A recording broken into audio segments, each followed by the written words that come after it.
All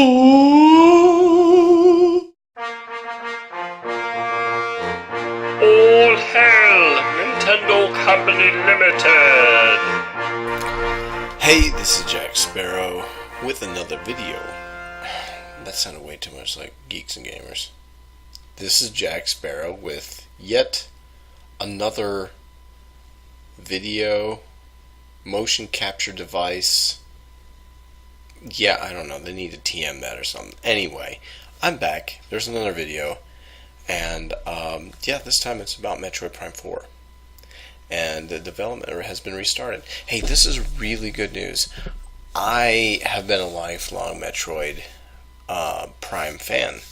I bought a GameCube when I was in the Marine Corps. I bought Metroid Prime 1, 2, and then when I got a Wii, I bought 3. They were all fantastic games. They were all very, very fun, very challenging, a lot of cool stuff to find, and I've been looking forward, even though I currently don't have any Nintendo products other than my Super Nintendo, my Nintendo 64, my GameCube, and my Wii have long since been sent off into the ether. I still really would like to play Metroid Prime again, and 4 has been something I've been really interested in. And so I was dismayed. I was shocked. I was very sad to hear that it's been essentially just leveled, raised to the ground. But think about this. This is a good thing. Retro Studios takes over. GameSpot has reported on this, and this is by Tamur Hussein. Has reported on this about. Let's read, shall we? Nintendo has provided an update on the state of Metroid Prime 4. In a video, Senior Managing Executive Officer Shinya Takahashi admitted that development of the game thus far hasn't reached the standards the publisher wanted, and the project has been rebooted.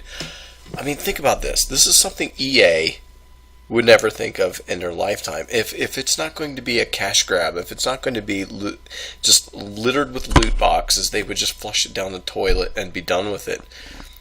But Nintendo, for all the things that people can say about Nintendo, they care about the final product. They care about what they are giving to their customers, their fans, so much to a degree that they are willing to say, hey, you know what?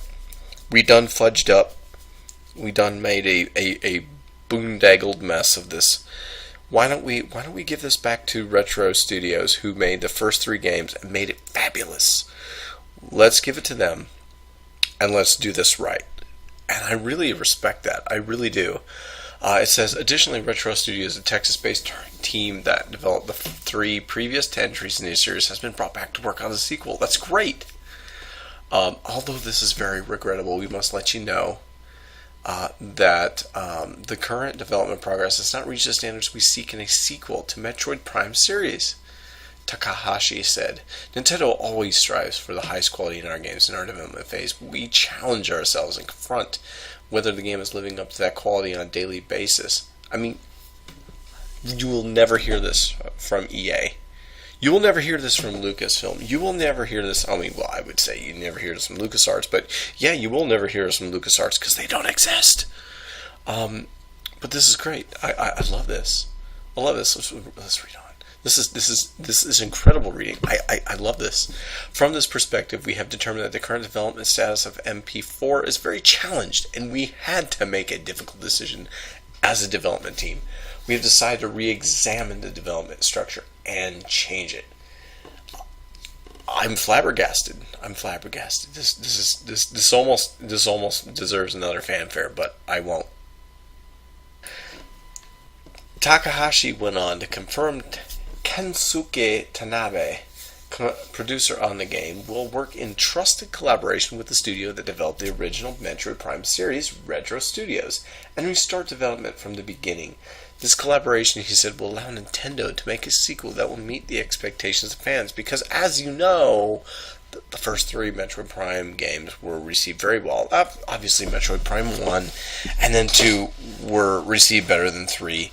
Corruption was an interesting game. It wasn't a bad game. It really wasn't. It was nowhere near near the level of the first two, and they were just groundbreaking. I mean, I really remember GameCube. I mean, Retro Studios did an amazing job. I remember, back then, this was like something that was, Xbox. There was Xbox, there was PlayStation 2, and GameCube. And GameCube lagged far behind the other two in terms of hardware specifications. And Retro Studios managed to just absolutely extract every ounce that the GameCube is able to do in the first two games, with artwork and everything else, and it looked beautiful. The games were beautiful, and the same in the third game. The third game, Corruption, was I remember playing one of the bosses, and it was just gorgeous. The again, they lagged behind the 360, they lagged behind the PS3, but the graphics were phenomenal nonetheless, just because the artwork was just absolutely phenomenal. They were great. They were great. And so, yeah, I can understand where Mr. Takahashi is going with this. It was a fantastic series. And I'm not much of a video gamer anymore, but this is I don't know, this touches a nerve with me. Takahashi also attempted to reset some of the expectations, particularly around how soon people will be able to see and hear more about Metroid Prime 4. This change will essentially mean restarting development from the beginning, Takahashi reiterated, so the completion of the game will be delayed from our initial internal plan. It will be a long road until the next game. We will be able to update you on the development progress, and development time will be extensive. However, we will continue developing the game so that when it is completed, it will stand shoulder to shoulder with the past Metroid Prime series titles. I love it. I love it. And then it goes on about talking about how when it was first announced, and it had a very short teaser and a logo and a message. It's got some, it obviously has some different, you can read it. I will leave a link in the description, but, people knock Nintendo about the streaming of games and everything, which has been lifted. People knock things about that, but one of the things that, and you know how they kind of got into tiff in the 90s with Sony, which caused the Sony PlayStation thing, and they had some issues. They basically chased away a lot of their third-party developers. Capcom was one of them. The Capcom was a huge one because Mega Man X series was on the Super Nintendo. Then they went to the Sony and the Super at the same time, and then Sony. You had Squaresoft, then Square Enix, and blah blah blah. I mean, it caused kind of a mess. But the thing is that they've always been very conscientious about their product and about quality. And a lot of that speaks to the fans. Like, let's give something that is high quality. And that's an old school way of thinking. It's not about loot boxes. It's not about, let's see if we can pick them up by the ankles and dump all the change out of their pockets.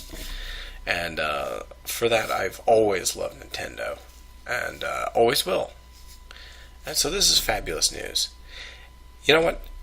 Leave me a comment in the comment section below. Let me know what you think about this. Does it make you happy? Does it make you sad? If you like what I'm putting out, subscribe if you want to. And hey, this is Jack saying keep your eyes on the horizon.